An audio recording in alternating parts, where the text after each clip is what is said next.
Donc pour ceux qui ne me connaissent pas, je m'appelle Naïl et dans cette chaîne on parle un peu de tout et de biohacking et de manière générale des façons dont on peut améliorer sa vie.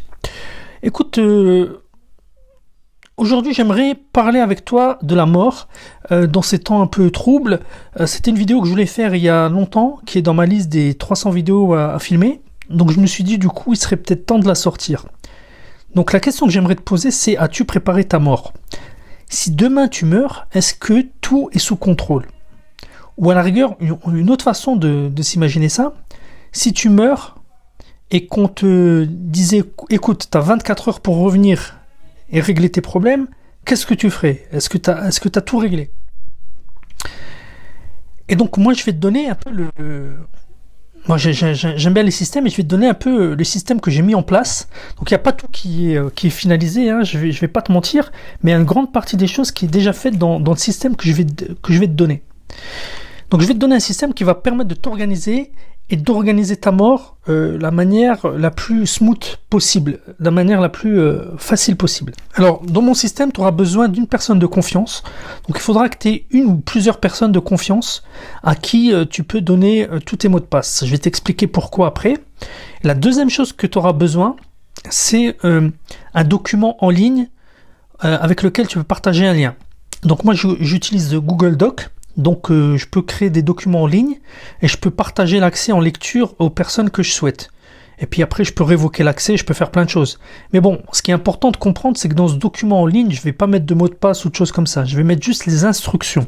Attention, ces instructions ne sont pas des instructions légales hein, que tu pourrais laisser chez ton notaire. On va y revenir. C'est juste des instructions à une personne de ton choix, le nettoyeur, tu peux l'appeler, qui est censé de tout nettoyer, tout mettre en ordre pour toi après ta mort. Ok ? Tout ce qu'un notaire peut pas faire. Donc voilà, on va parcourir un peu une sorte de checklist que j'ai de choses qu'il y a à faire. Et peut-être que je ferai une liste que je partagerai avec ceux qui se sont abonnés à ma liste d'amis. Bon, pour l'instant, je l'ai pas faite, mais peut-être que je ferai une belle checklist bien réfléchie que je pourrais partager avec toi. Mais pour l'instant, je n'en ai pas faite. Donc voilà ma checklist pour cette vidéo. La première chose que tu devrais faire, c'est prendre rendez-vous avec un notaire, juste à titre d'information, pour éclairer un peu sur ce qu'est la succession, quelles sont les possibilités de choses que tu peux faire. Il va attirer ton attention sur plein de choses et tu vas pouvoir laisser tes dernières volontés et les révoquer. Mais personne ne pense à prendre rendez-vous chez son notaire juste pour savoir comment se passent ces questions. Donc au niveau bancaire, donc chapitre suivant au niveau bancaire, il va falloir peut-être que tu laisses des instructions à ta personne de confiance ou à ton conjoint de vider le compte courant. Parce que peut-être que si tu meurs, le compte courant est bloqué et ça va mettre les gens avec qui tu vis en difficulté. D'ailleurs, il faut se renseigner auprès de sa banque ce qui se passe lorsque tu as un conjoint et que tu décèdes. Est-ce que ton conjoint a toujours accès ou est-ce qu'il s'est gelé pendant un petit moment ? De manière à ce que tu te prépares. Parce que si maintenant ton compte en banque est gelé, ça c'est une des choses que j'ai pas faites. Si tu décèdes et qu'on gèle ton compte bancaire, qu'est-ce qui se passe? Ton conjoint aura plus de liquidité, plus rien. Donc il faut peut-être, une des choses à faire quand tu meurs, c'est vider, tant que la banque n'est pas au courant, peut-être vider tes comptes. C'est un truc à se renseigner.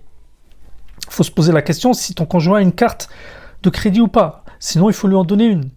Ou si elle n'a pas de carte de crédit, si elle connaît le code de ta carte.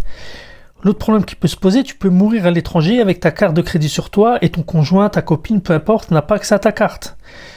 Donc ça, c'est quelque chose d'important. Ce qu'il faut faire dans ce document en ligne, là, dans Google Doc, il faut lister tous tes comptes bancaires.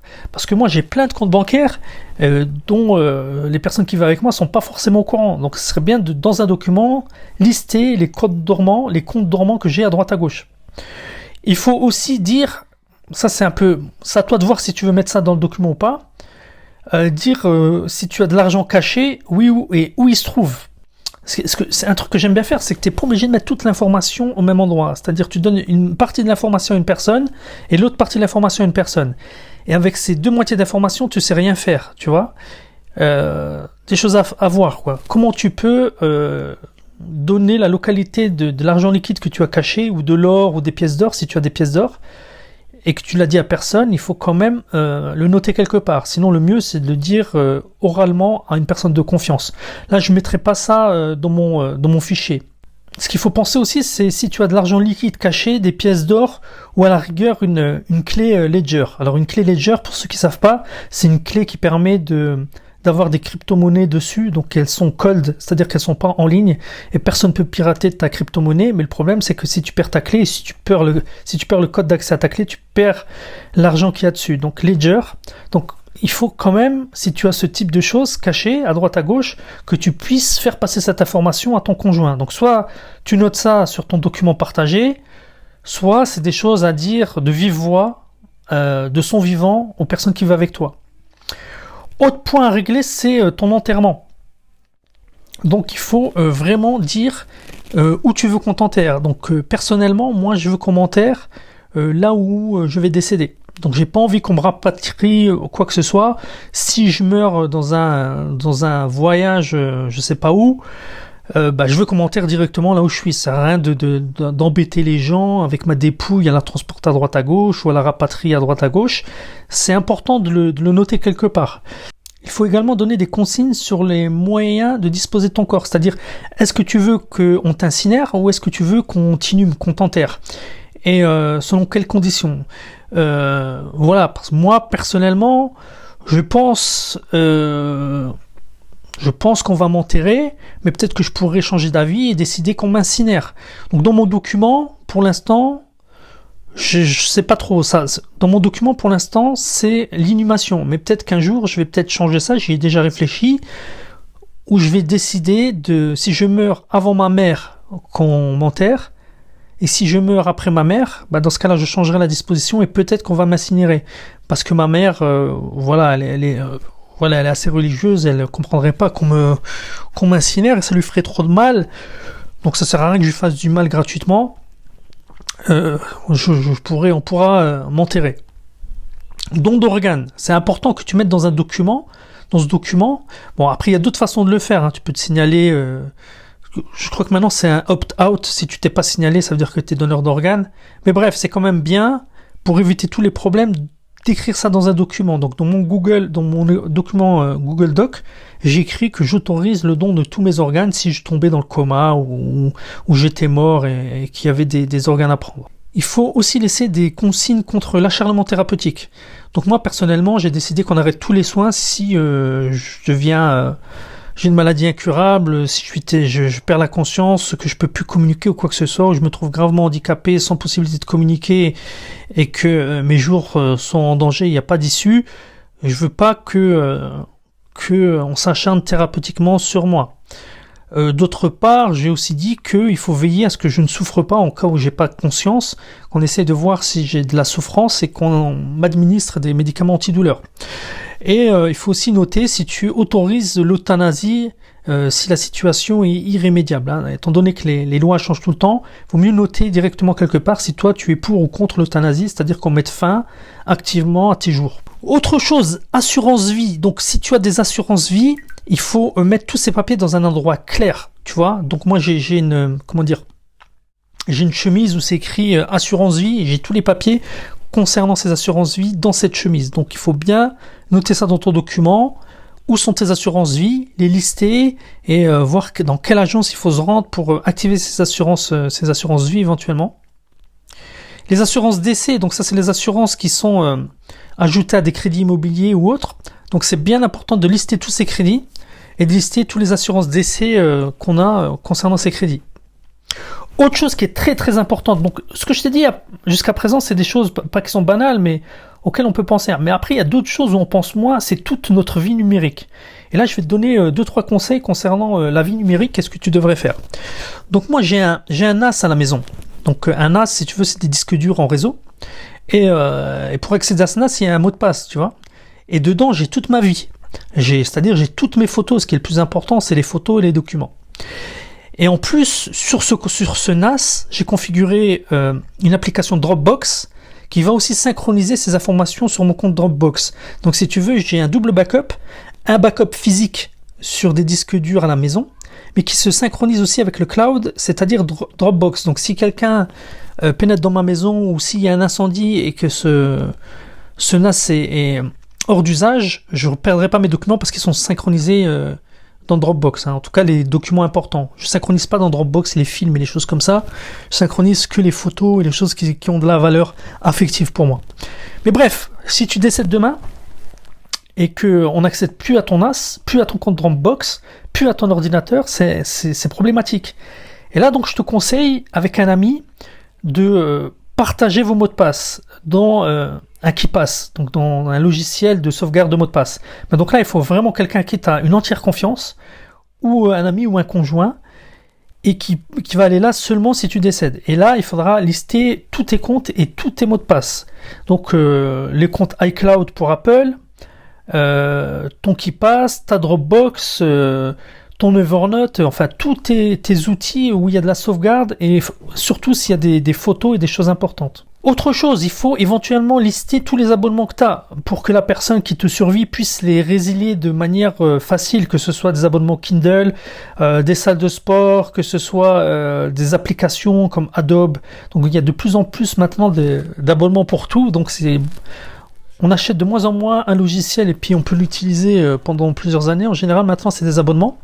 Donc, il faut vraiment penser à faire ça. Tu peux éventuellement aussi laisser des recommandations dans ce document, des recommandations à l'égard de tes enfants, de ton conjoint, de tes amis ou quoi que ce soit, des choses que tu souhaiterais qu'ils fassent pour leur vie, leur carrière ou quoi que ce soit. Il faut que tu mettes dans ce document ce que tu veux qu'on fasse de ce qui t'appartient, c'est-à-dire tes habits, tes livres et tout ça. Moi, personnellement, tous mes habits, je vais les donner. Tous mes livres, les personnes qui vivent avec moi peuvent en disposer ou les vendre ou les donner. Mon téléphone, mon ordinateur, enfin tout ce qui m'appartient, je dois dire ce qu'on en fait. Tu vois, mes chaussures, c'est rien que les gens regardent mes chaussures et commencent à déprimer ou quoi que ce soit, mon pantalon, machin. Vaut mieux se débarrasser de tout. Hein. C'est mon point de vue. Hein. À la rigueur, garder les photos de moi, ça suffit, mais on va pas commencer à psychoter sur mes habits ou des choses comme ça. Tu vois. Moi j'avais mon père comme ça qui avait un pull, et quand il est mort, bon voilà, il y avait ce pull qui traînait chez nous pendant longtemps, et à chaque fois que je voyais ce pull, ça me faisait déprimer, je me revoyais mon père avec et tout, et bon, moi je peux pas le jeter ce pull, mais je voudrais, c'est difficile de le jeter, tu vois, mais je voudrais moi clairement dire à mes enfants ou à mon conjoint ou à qui que ce soit de se débarrasser de tout ce qui m'appartient. Ce qu'il faut noter aussi dans ce dossier, c'est lister tous les comptes boursiers qu'on a, et puis aussi les codes d'accès à ces comptes. Donc lister les comptes crypto. Moi j'ai plein de comptes crypto chez Binance, chez Bitpanda, chez Coinbase, sur plein d'autres comptes obscurs. Et donc il vaut mieux que j'y liste tout ça avec les codes d'accès. Autre chose très très importante, les dettes à payer. Donc il faut vraiment, si on a une dette envers quelqu'un, il faut vraiment la noter dans ce document. Comme ça, si on meurt, peut-être que cette personne aura honte de venir récupérer son dû, mais au moins nous on aura honoré notre propre mémoire en faisant en sorte que cette personne soit payée. Et aussi noter l'argent qu'on nous doit. C'est important parce que si vous avez prêté de l'argent, vous voulez le récupérer pour votre famille, et vous n'avez pas forcément à le laisser à quelqu'un à qui vous l'avez prêté. Donc je pense que c'est à vous de décider où va votre argent, et il ne faudrait pas que l'argent se perde par défaut, quoi. Donc si vous voulez récupérer une dette, il faut la noter dans ce document. Le GSM, très important. Qu'est-ce qui se passe si vous mourrez ? Il y a plein de photos, pas forcément synchronisées dans le cloud et des choses comme ça. Donc, éventuellement, noter son code d'accès dans le KeePass de son partenaire, dans sa personne de confiance. Donner des consignes concernant le contenu, donc soit réinitialiser complètement si on veut que toute trace disparaisse de ce qu'il y avait dans le téléphone, soit donner le code et dire à la personne d'extraire les photos si vous les synchronisez pas. Bon, moi, mes photos, j'ai une double protection sur mon téléphone. J'ai un iPhone et les photos se synchronisent d'une part vers iCloud et d'autre part vers Dropbox. Donc en fait, à la rigueur, mon téléphone pourrait brûler demain, les photos seraient pas perdues. Aussi, vous posez la question de qu'est-ce que vous voulez faire de tous vos comptes WhatsApp, moi WeChat, je discute pas mal avec des Chinois sur WeChat. Bon, ça si je meurs, j'en aurai pas besoin, mais voilà, que faire de ces discussions-là, que faire de ces comptes-là. Et aussi faire attention parce que maintenant on a de plus en plus d'authentification en 2 étapes dans lequel on reçoit un SMS avant de pouvoir se connecter sur Amazon ou quoi que ce soit. Et donc si le GSM n'est plus actif, votre conjoint ou votre famille ne peut plus se connecter à Amazon à votre place. et ça peut poser problème. Donc il faut vraiment prévoir ça. Donc c'est pour ça qu'il faut que votre code PIN et votre code de GSM soit connu par quelqu'un de confiance. Au travail, qu'est-ce qu'il faut faire au travail? Donc si vous travaillez dans un bureau, machin, vous avez probablement un bureau, un casier, que sais-je. Il faut donner des instructions par rapport à ça. Est-ce que votre nettoyeur doit venir et brûler, je rigole, mais les photos de votre maîtresse que vous avez là, etc., ou pas? Donc, est-ce qu'il faut rapatrier toutes les photos à la maison? Est-ce qu'il faut brûler tout ce qui se trouve dans les casiers? Qu'est-ce qu'il faut faire de tout ça, quoi? Quelles sont vos consignes sur les choses qui sont au bureau? Ok, donc pour moi, c'est brûler tout ce qui est pas pertinent, tout ce qui est mes documents de travail, ça n'intéresse personne. Et toutes les photos qui traînent, il faut les ramener chez moi. Les applications importantes, donc on revient un peu, mais moi j'ai par exemple une application d'un journal qui s'appelle Day One, j'en ai déjà parlé, j'ai fait une vidéo là-dessus, qui stocke mon journal sur le cloud, et donc il y a plein d'applications comme ça qui sont importantes. Moi, il y a ma vie dans Day One, c'est-à-dire que je pense que les personnes qui vivent avec moi seraient contentes de lire tout ça. Et une fois que je serai pas là, mes petits-enfants, enfin je sais pas, il y a pas mal de choses que je note toutes les semaines. J'ai fait vraiment une bonne vidéo sur l'importance de tenir un journal. Et voilà, donc moi j'ai donné des instructions, il faut exporter, il faut donner le mot de passe déjà de ce journal, et il faut donner des instructions sur exporter en PDF pour le distribuer aux membres de ma famille. Donc c'est important, toutes les applications importantes pour lesquelles tu as des informations importantes dedans, il faut que tu les listes et que tu mettes le mot de passe. Réseaux sociaux, important, qu'est-ce que tu veux faire? Si tu meurs demain, qu'est-ce que tu voudrais qu'on fasse de ton réseau social? Tu peux éventuellement préparer un dernier message à poster après ta mort, et tu dis à la personne à une personne quand je meurs, tu postes ça, ou clôturer le compte, ou quoi que ce soit. Mais on a vu récemment, il y a Kobe Bryant qui est mort, et son réseau social, là, je crois que c'est Instagram, a servi un peu de recueillement pour le monde entier. Donc c'est important de savoir qu'est-ce que tu veux faire avec ton compte. Est-ce que tu veux que personne vienne sur ton compte pleurer et tu veux le fermer? Est-ce que tu veux le laisser ouvert? Est-ce que tu veux préparer un message à poster par une personne de confiance le jour où tu meurs, ou une dernière photo, ou un message que tu veux laisser à la postérité, que ce soit Facebook ou Instagram surtout, hein? Donc est-ce que tu veux poster une dernière photo de toi que tu as prévue si tu meurs? C'est important de laisser des instructions. Autre chose très importante, hein, moi je vais peut-être faire une formation un jour sur mes routines, parce que le truc dont je suis le plus fier, c'est mes routines. J'ai vraiment des routines qui sont qui m'aident à garder le cap. Et il faudrait te mettre un rappel régulier pour réévaluer ton document. Justement, tu vois, tu as mis un document dans le cloud qui donne des instructions. Il faut le réévaluer de manière régulière pour ajouter, supprimer des choses. Donc moi j'ai un rappel tous les mois pour revérifier ce document, pour voir si tout est encore pertinent.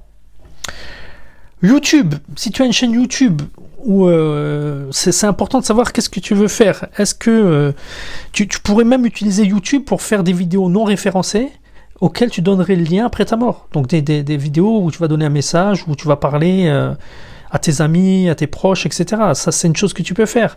Et donc tu peux laisser des vidéos en suspens ou refilmer des vidéos, les mettre dans YouTube de manière non référencée, en mettant le lien dans ton document Word online, Google Docs je veux dire, et tu dis à ta personne de confiance que si tu meurs, tu donnes les adresses à telle et telle et telle personne. Tu vois, c'est important. Ou qu'est-ce qu'on fait de ton compte? On le ferme, on le laisse ouvert, on le laisse pour la postérité.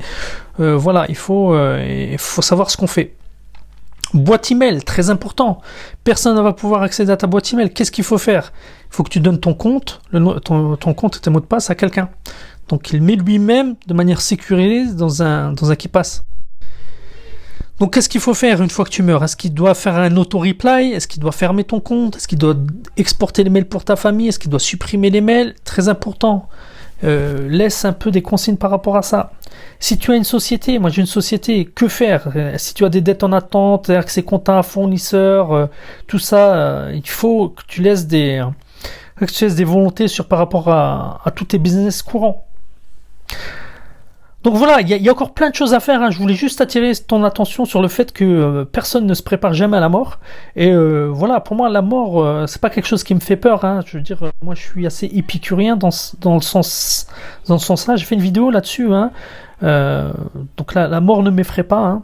Donc il faut juste se préparer, hein. Juste se préparer à ce qu'elle vienne. et que ce soit que la transition pour tes proches surtout soit le plus facile possible. Parce que toi tu pars au final, tu peux t'en foutre, hein, tu te dis ils se débrouilleront, tu vois. Mais d'une autre manière, tu peux essayer de te préparer à ce que la mort soit bien. Autre chose, j'oublie de dire aussi, les pompes funèbres. Est-ce que tu as une assurance pour que tout soit pris en charge?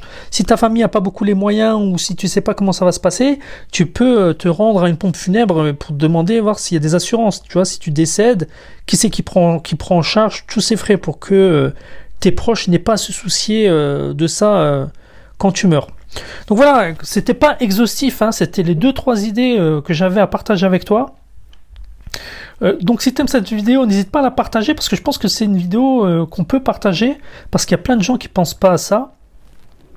N'hésite pas de liker et de t'abonner à ma chaîne si ça t'intéresse. Sur ce, je te dis à bientôt. Et si tu as d'autres idées à rajouter, n'hésite pas à commenter, c'est important. En dessous de cette vidéo, donne-moi toutes les choses que j'ai oublié de dire et que dans un futur, je ferai peut-être un fichier que j'enverrai à tous ceux qui sont inscrits à ma liste d'amis. Bon, maintenant, je ne veux pas m'engager, hein, mais je ferai peut-être un truc plus exhaustif, un travail plus exhaustif là-dessus. Donc voilà, n'hésite pas à laisser un commentaire, à rajouter des choses. Sur ce, je te dis ciao.